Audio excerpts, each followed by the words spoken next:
having one. Don't get me wrong. When we had our first daughter, Ellie, I thought we were busy. I'm sure I complained to people about being deprived of sleep and overworked. But then we had a second kid, and things got crazy. Suddenly we went from zone defense to man-to-man.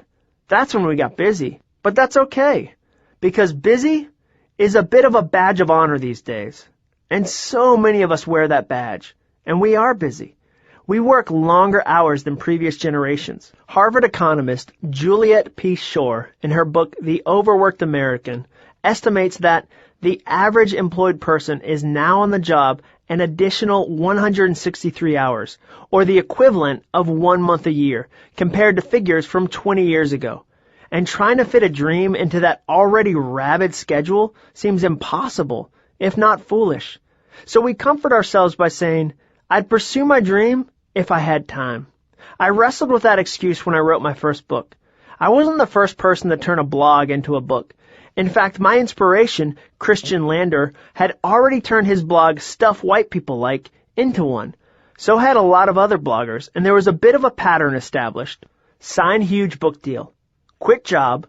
Stop writing blog for a while. Hole yourself up in a moody-looking apartment. Write book. But I didn't receive a massive advance. I couldn't quit my 40-hour-a-week job. On top of that, I had freelance clients for whom I had to write dozens of projects. I had 2 kids who were not about to accept a parenting hiatus for 3 months while I worked on a book. And the most difficult part was that I couldn't stop writing my blog. So every day I had to double the amount of content I was creating, writing a post for the blog and a chapter for the book. I was busy. So are you. You've got commitments and jobs and kids and a dog and a spouse or significant other. You've got in-laws or neighbors and a BlackBerry that won't shut up, and morning meetings and lunchtime workouts and evening commitments. You've got a second or maybe even a third job. And into that maelstrom, some punk kid who turned a blog into a book is telling you you're not too busy to chase your dream. Only that's not what I'm saying. I believe you're busy. I do. But there's something I believe even more. You have the perfect amount of time each day for the things that matter most. The key is spending time on those things. Few would boldly declare, today, watching television for 2 hours was one of the most important things I needed to get done. Yet that's where we sometimes spend our entire evenings. The operative word in the phrase, enough time, is not time. It's enough. And the truth you should accept is that you will probably never have enough time to pursue your dream. But every day, somebody somewhere is making magic with the less than enough time he has. So can you, if you stop focusing on the amount of time you have and start focusing on the amount of tasks that really matter. You will never happen upon a productivity tip that increases your ability to get things done so dramatically that you have too much time on your hands. You might be too bored to work on your dream, but just don't buy into the lie that you are too busy. The money problem. It kills me when I hear people equating financial foolishness with being committed to their dream. We decided to go for broke. We canceled Christmas for a couple of years and sold our kids' toys in a big garage sale. We then pawned my wife's wedding ring. Finally, we lost our house. That's how much the dream meant to me. That's ridiculous. Mortgaging your future isn't a sign of faithfulness to a dream. It's a sign of foolishness. If you're not careful and buy into the lie that in order to go for broke, you have to go broke, you'll turn your dream into a demon. Money will become a high-walled border around your dream if you don't control it. It will limit what you can do and when you can do it, like a barbed wire fence at a prison. If you can control it, though, money can be a strong, stable place to jump from. I experienced both sides of the equation. When I was young, I made really stupid decisions with money. I took out a loan to buy a mountain bike. I forgot to pay a health care bill that went to collections and wrecked my credit for years. I bought an expensive new car and had no savings plan whatsoever. Years later, the collective mistakes caught up with me. I was unable to work on my dream for years because I needed to take freelance writing jobs in addition to my day job in order to get out from the hole I dug. I lost the freedom to say no and had to take on some less than perfect clients. I wanted to write books and work on my dream projects, but my weeknights and weekends were filled with freelance work. Eventually, Years after reading my employer's book, The Total Money Makeover, and hustling on freelance, we got rid of our credit cards. We paid off our car loan. We paid off item after item until only our home mortgage remained. I didn't know it at the time, but we weren't just paying our bills. We were removing financial obstacles from the runway of our dream. When we did so, money became something that didn't prevent our dream, but actually funded it. We had saved enough to take low-paying speaking gigs in order to get better at speaking. We had enough in the bank for me to say no to freelance projects that would have eaten up dream time. Money is certainly a legitimate obstacle to your ability to pursue your dream job, but it doesn't have to be. I'm biased because I work for Dave Ramsey and love the Financial Peace University classes, but regardless of the path you take, get control of your finances if you really want the freedom to pursue your dream well. If you approach money the right way, it will fund and fuel your dream, not curb it. 2 of the worst words ever. I hate the words buy now. Not separately.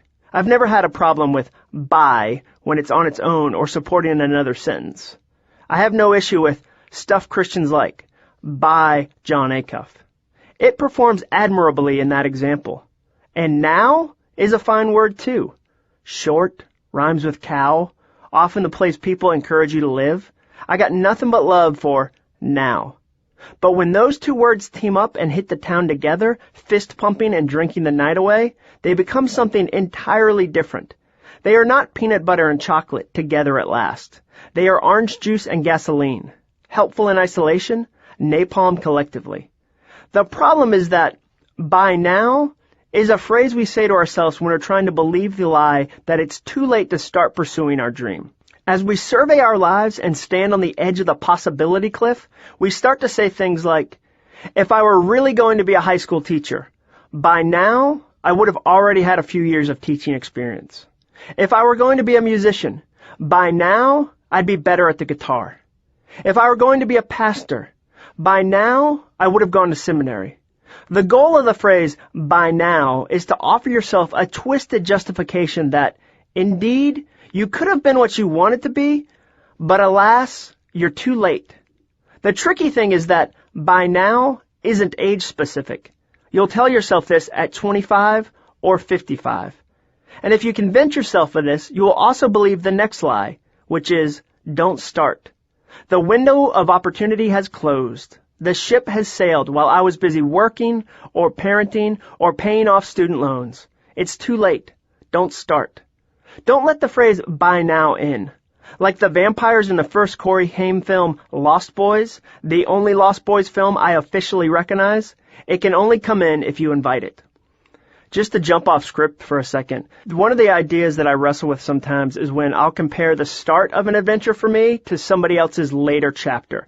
And by that I mean, for instance, I was on the radio with Dave Ramsey, and I was sitting in that studio, and I was so nervous, and I was so awkward, and I just don't feel like I'm good at that. And watching him, he's such a master at that, and I felt like I'm playing basketball with Michael Jordan. And so when I go in that moment, I get tense, and the by now lie starts up, and I talked to his producer, Blake, and I said, wow, how does he do it? How does he do 3 hours of that? That's really hard to me. And Blake said, you're looking at the end of a 17-year career. He's been working on this for 17 years. And the great temptation to us dreamers is that we'll take the start of our career and compare it to somebody who's done it for 2 years or for 10 years or for 2 decades. So if you're a writer, you'll look at your first book and go, my first book is nowhere near that other author's first book. And it's really not their first book, it's their 5th book or their 10th book. So be really careful with the by now lie to not compare yourself to other people who have worked a long time on their craft and you're just beginning. It's okay to go slowly. It's okay to get better at it.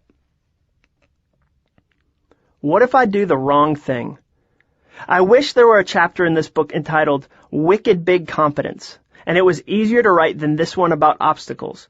But it wouldn't be true to my experience. And if it were true of yours, and you were already brimming with a billboard-sized belief in your abilities and a perfect plan for your dream, you probably wouldn't be listening to this book. You'd be on a yacht with Carmen Electra, a wheelbarrow of Lucky Charms, and a full-size Galaga arcade machine. That is what I assumed would happen for me when I was in the 9th grade. But the fear of doing what we're called to do comes in a Baskin-Robbins assortment of disgusting flavors, and one of them is the question, What if I do the wrong thing? I'm working through this one right now. 7 months ago, I left the stability of an IT job at a massive company in Atlanta. It wasn't speeding me in the direction of my dream job, but it was consistent and safe.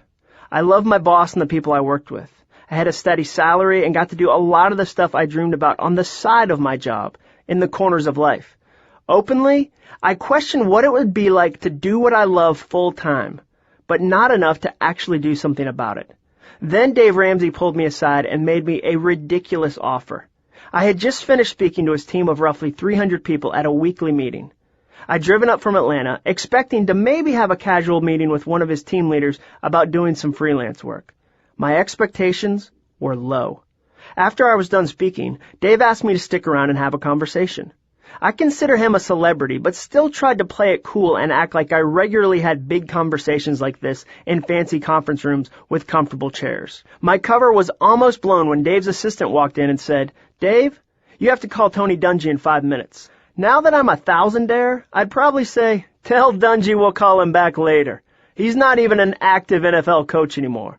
But those were humbler days back then, and I physically constrained myself from letting out an audible, "Whoa." Dave told me he was looking for new message bearers with new messages. He wanted to find people he could pour decades of leadership wisdom into. This wasn't a job offer. This is a long-term dream job offer, a chance to do what I've always wanted to do with my life. The opportunity to write the things I want to write and speak at the places I want to speak and follow my dream like never before. So I took him up on his offer. At the time of this writing, I've been with Dave for the last 7 months. And despite a successful book release under my belt, Gazelles, Baby Steps, and 37 other things Dave Ramsey taught me about debt, a dozen fun speaking engagements behind me, and the best months I've ever spent at a job, fear still exists, particularly the fear that I might have done the wrong thing and made the wrong decision. I moved my family from Atlanta to Nashville. My daughter Ellie will start 2nd grade at the 3rd school she's attended. My wife left her core group of friends she's known for years. I left a really steady job and a whole host of freelance clients. I left my literary agent, who was amazing, and my original publisher, who was great as well. I left a lot behind, and the fear that I might have made the wrong decision still pops up. What if something horrible happens and I lose this job? I have no agent, no publisher, no job, and a family stuck in a state we don't really know. Perhaps even worse, I might have spent years chasing one thing only to realize that it was the wrong thing to pursue. I will have wasted years of my life traveling down the wrong path. It would be easy for me to feel that way about my career in advertising. The goal of an advertising career is to get a job at a big agency in a big city with big clients. I am 0 for 3 at that goal. I never once rode a scooter through an office or worked on a Super Bowl campaign or created a viral video that millions saw. More than that, my only experience with a real ad agency was getting my portfolio dissected by Mark while my mother-in-law waited for me in the parking lot. The worst part is that I used to kid myself that I was in advertising. At Autotrader.com, I would tell myself, any written words on a website are part of the brand experience for a customer, which makes what I write branding, which means I am technically in advertising. But the truth is that Autotrader.com had a marketing department, and I was not in it. I was in IT. I didn't really write advertising. I wrote instructional copy like, please enter a correct 5-digit zip code into the field. There were certainly shades of branding involved in some projects, and I sometimes got to write banner ads, but for the most part, I was not in advertising. What a waste of 12 years I'll never have back. If my dream is to write books, then I just spent a dozen years going down the wrong path. It's easy to think that way. But is it the truth? 6 years ago, author Donald Miller told me something. I let him know I wanted to write books, but was kind of floundering in advertising. With a kindness I did not deserve or understand at the time, he said, your career in advertising is important. It's a great way to learn how to encourage people to do things. That's a skill that will really serve you well when you start to write books. He was right. My years were not wasted in advertising. Those years became fodder for my dream job, the raw materials of life I needed back then to do what I am doing right now. I know sometimes it's scary to think that you might do the wrong thing. It's terrifying to imagine wasting your one shot. But let me assure you, nothing you do will be wasted. Every decision you make, every path you take, has the ability to contribute something you need to succeed at your dream. Tony Robbins, whom I probably couldn't dunk on, says, "Your greatest resource is resourcefulness. It's just a matter of seeing it that way. After a frustrating, seemingly unsuccessful 12 years, I no longer see my advertising career as a waste. It's a resource that continues to fuel my dream with real-life experiences, real-life hopes, and real-life stories. And that's exactly the kind of fuel your dream needs too. It would be easier if blank." There are a bajillion ways to fill in that blank. We already discussed time constraints, but when it comes to making excuses not to pursue our dream, we often create a fictional set of conditions that must occur for us to move. We create them because then we can feel better about currently wussing out. The funny thing is that we tend to say things we know we can't really do much about. It would be easier if I didn't have a full-time job. It would be easier if I didn't have kids. It would be easier if I had a wealthy relative who could bankroll me.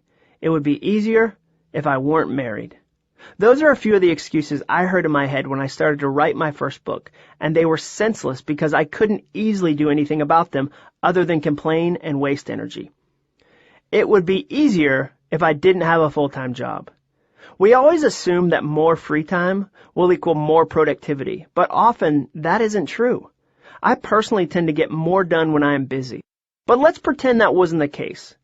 Even if more time did equal more book writing, I wouldn't be able to pay my bills.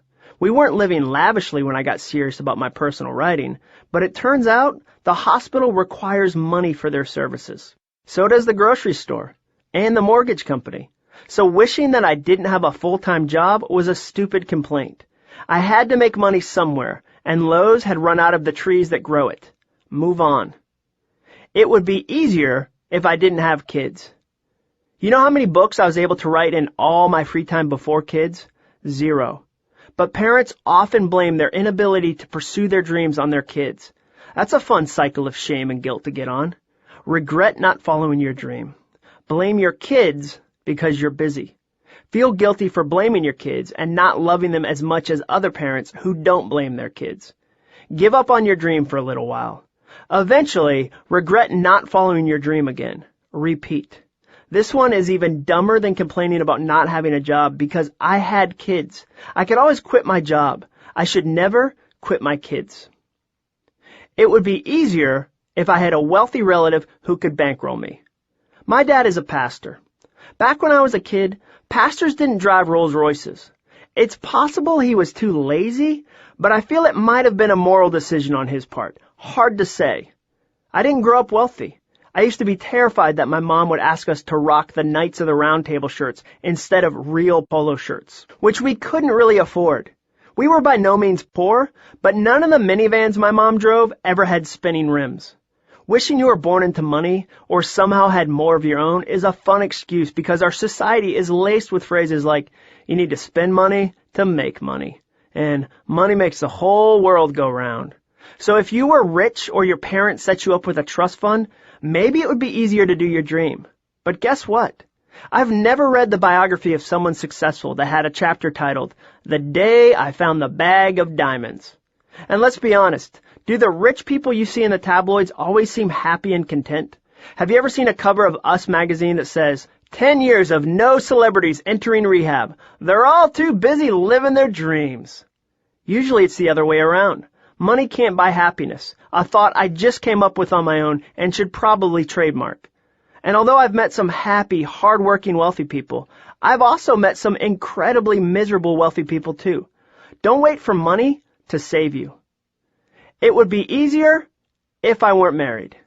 This one is ridiculous because I know it would have been impossible to ever write a book without my wife's support. You personally might be able to change the world at a young age, but I was really immature. The younger, single version of me was incapable of the discipline to sit down and actually do something meaningful. So fantasizing that my marriage is somehow preventing my dream is just dumb. If you find yourself spending much time on this excuse, chances are your dream is not the only thing that's suffering in your life. It's a gross excuse, but I've honestly made this one before, and when I did, it was during a time when my wife and I were in a really bad spot in our marriage.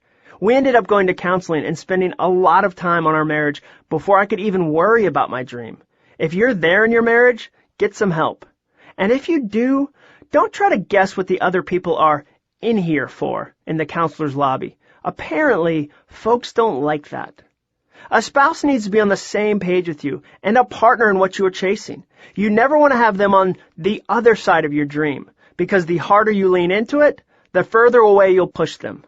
Looking back on it, there's absolutely no way my first book would have ever seen the light of day without my wife's constant support, encouragement, and love. I'm not sure what your excuse is.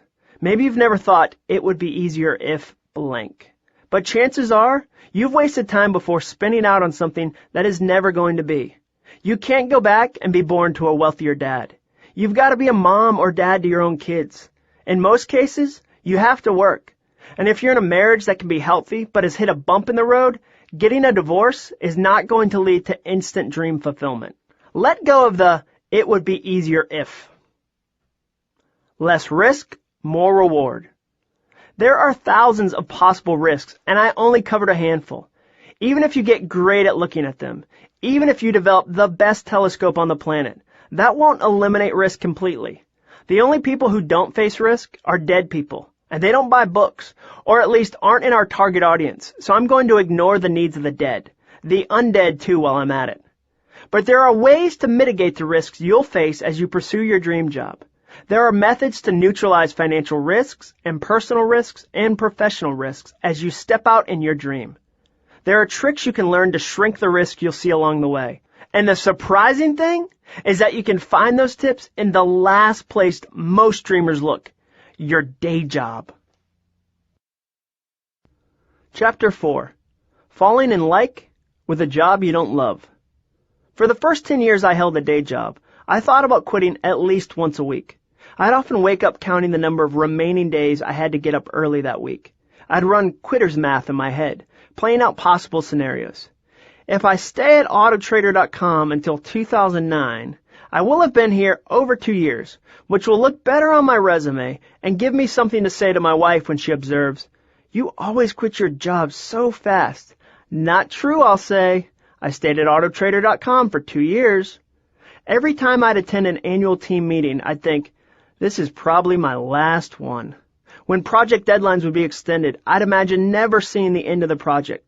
I'd be long gone by then. I've always obsessed about quitting my job. Then something weird happened in 2008. People started encouraging me to quit. Not because I had a bad attitude or they were sick of my performance.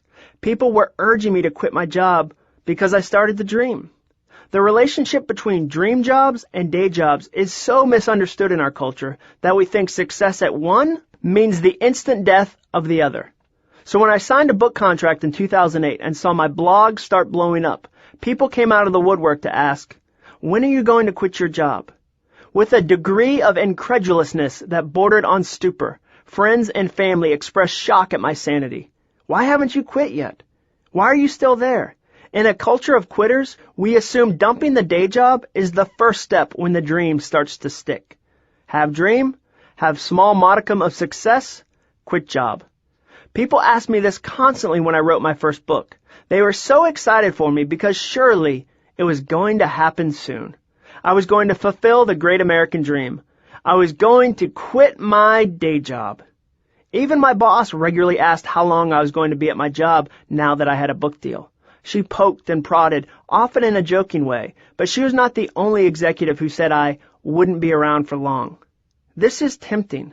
When enough people ask when you're quitting, you start to feel dumb for staying. If one of our culture's definitions of success is to dump your day job, then staying at one can make you feel like a failure. Part of the reason people encouraged me to quit is that they assumed my dream was more lucrative than it was. Many people assume authors are paid a tremendous amount of money when they publish a book. Thanks to folks like Stephen King and J.K. Rowling, the general public believes that when you write a book, you get to wear platinum pants with a diamond fly. Thus far, not my experience. The truth is, I got a $30,000 advance for my first book. After taxes, my literary agent's fee, and a 10% tithe, I got about $13,000. Right, but what about royalties? The reality is that 95% of authors never see a dime of royalties. You have to sell back your entire advance before you earn $1 of your royalty. The first sales report I got from the publisher did not include a check. It was a statement that said I was $15,000 in the hole. I got a piece of paper that literally said my books had earned negative $15,000. People don't realize this, and so they still asked when I was going to quit. In order to respond, I had to reframe the entire conversation. I found the lottery example helpful. When friends would pester me about quitting, I would tell them I walked away from my publishing deal with $13,000. I'd then say, if you won $13,000 in the lottery, would you quit your job? Of course not. No one would ever say, I'm out of here. Me and my 13 G's are moving to Mexico. If that example didn't work, I'd tell people how much my dream paid hourly. Dreams rarely pay well at first. In the first 4 years I consistently wrote a blog, a publisher paid me $13,000 for about 2,300 hours of writing. That's about $5.65 per hour. The federal minimum wage is currently $7.25. At the time, I could have earned more working at Starbucks than I could writing a book in Starbucks. But the money issue is only one small part of the reason I stayed at my day job nearly 2 years after I received my book contract. Money mattered, but it wasn't the main issue. The real reason I stayed at Autotrader.com is that if I'd quit my day job too soon, I would have killed my dream job. The incubation of a dream. How long does it take for your dream to become a full-time job and sustain you? Longer than you want it to. I don't know the exact answer for you, but every dream takes longer than you want it to. Our time frame is always shorter and faster than what a dream has in mind. And if we rush it, if we don't give it time to incubate, we usually end up killing it before it even has a chance to breathe. The year 2008 was a crazy year for me. On March 21st, I started StuffChristiansLike.net, which instantly exploded into a global platform. That fall, Zondervan offered me a book deal. I also got invited to speak at Dave Ramsey's organization. I'd only spoken professionally once before I drove to Nashville to address the entire staff of about 300 people. I was nervous because I knew they'd recently had a famous musician come in and do the same thing. I made a joke about that during my speech. At the end, they all gave me a standing ovation, and Dave Ramsey said from stage, that famous musician didn't get a standing ovation. I'd say his name, but he lives in Nashville near me and is apparently working out a lot these days. After a tour of the building, I walked to my car on cloud 9. A member of their web team chased me down in the parking lot and said, John, what would you think about working here? We've got a web copywriting position open that I think you might be perfect for. I remember calling my wife on the drive home to Atlanta and telling her that we were probably going to move to Nashville soon. We both called our parents and shared the exciting news. Inside I thought, this is it. Finally, my dream of not working a day job is coming to fruition. It's all coming together. I'm going to quit Autotrader.com. That was a this is it crossroads moment. When we fantasize about how our dreams will come to life, we often think of them like this. We're walking by a football field when a ball lands at our feet. The coach yells, hey kid, throw that ball back. In a moment of profound dexterity, we unleash a perfect 60-yard spiral into the end zone and the waiting arms of a shocked receiver. The coach drops his clipboard in astonishment, and we start our first NFL game that Sunday. We've been discovered. But I'm pretty sure that's not how most dreams work, despite Hollywood's efforts. I think there are certainly exciting moments when an opportunity vaults you over a number of hurdles, but in general, I think they take longer than that. Mine did. I didn't end up taking that job from the Ramsey team in the fall of 2008. Months later, I turned down another position. Over a 2-year period, I spoke at 3 company-wide meetings before finally accepting my dream job in the summer of 2010 when Dave approached me personally. But let's pretend that I did accept that first opportunity. I would have come on board as a web copywriter. It's a great position, and one I've done in some form or the other for 10 years of my career. I would have loved the team, and the work would have been more fulfilling than other jobs I had. But by accepting that job and declaring myself a web copywriter, I would have forever killed the dream job I ended up with at Dave Ramsey. The job they offered me in 2010 was essentially to be a full-time speaker and a full-time author. After watching me grow my brand, platform, and dream for 2 years, they were confident it was a mission they wanted to support. It's unlikely I would have arrived at the same place had I taken the job as a web copywriter. They would have been supportive of stuff Christians like, but it would have been impossible for them to see me as someone they could mold into a new message bearer if instead of patiently growing my dream, I had spent 2 years telling them I was a web copywriter. I would have quit my job at Autotrader.com and ruined my dream before it had fully grown into what it is now. Autotrader.com gave me time to slowly incubate my dream, to make mistakes that didn't cost too much, and try new things with much smaller risks. Although I had written online before, I didn't know what a blog was when I started there in 2006. By the time I left, my dream had become something big and powerful and true. My dream had a fighting chance because it spent time maturing while I held on to my day job. I'm not the only one who had a day job while chasing a dream job either. Turns out a guy named Leonardo da Vinci did too. In the book, How to Think Like Leonardo da Vinci, author Michael J. Gelb talked about how da Vinci often had to serve as a party planner for the patrons who sponsored him. He wrote, "It's amazing to imagine a genius of Da Vinci's stature devoting his time to the design of pageants, balls, and costumes. Yet, as Kenneth Clark points out, this was expected of Renaissance artists between Madonnas." Leonardo da Vinci, widely regarded as one of the greatest artists who ever lived, worked a day job while he pursued his passion. Chances are, you will too. But that doesn't mean it has to be miserable. I think we do a tremendous disservice to our dream jobs when we talk about pursuing them to the detriment of our day jobs. If a dream is going to take us 10 months or 10 years to realize, we can't accept heartache or horror 40 hours a week. It's the platform and the prison principle. If you're patient and deliberate, your day job can become a wonderful platform from which you can launch your dream job. If you demonize your day job, though, and rail against it, it becomes a prison you'll try to escape from. And prison breaks rarely go well for anyone. The truth is, we need to learn to fall in like with a job we don't love, because it's actually the best way to set up your dream for success. What does your dream have to do with your job? We like to pretend sometimes that we are made up of a system of buckets. We like to think we can live what happens in Vegas stays in Vegas, moments in one area of our lives without affecting the other areas. It's just not true. If you're ailing in one portion of your life, it tends to infect the other portions. If there's poison in a glass of water, no one says, "Be careful, the middle of that water is poisoned." The same principle applies to your work. Bad employees make horrible dreamers. You can't loaf on your day job all week and then expect to magically throw the switch on the weekend and hustle on your dream. The things you do on your day job tend to follow you home. I didn't believe this until I started to actively change the way I behaved in meetings. I was having a hard time listening at home. As soon as my wife would start saying anything I didn't find interesting, I would tune out. I've never been a great listener, but this was getting out of hand. One day in a meeting at Autotrader.com, I realized what was going on.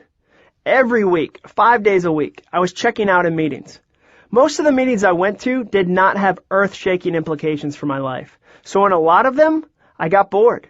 I would daydream about things I wanted to do, run through my personal to-do list, or try to think what my favorite word might be. I settled on a tie between nougat and bungalow. Then, after hours and hours of not listening to other people talk, I would go home and act surprised that it was difficult to listen to my wife. It was happening because for 40 hours a week, I was training myself not to pay attention to people. It was happening because we are whole people and can't separate ourselves into buckets.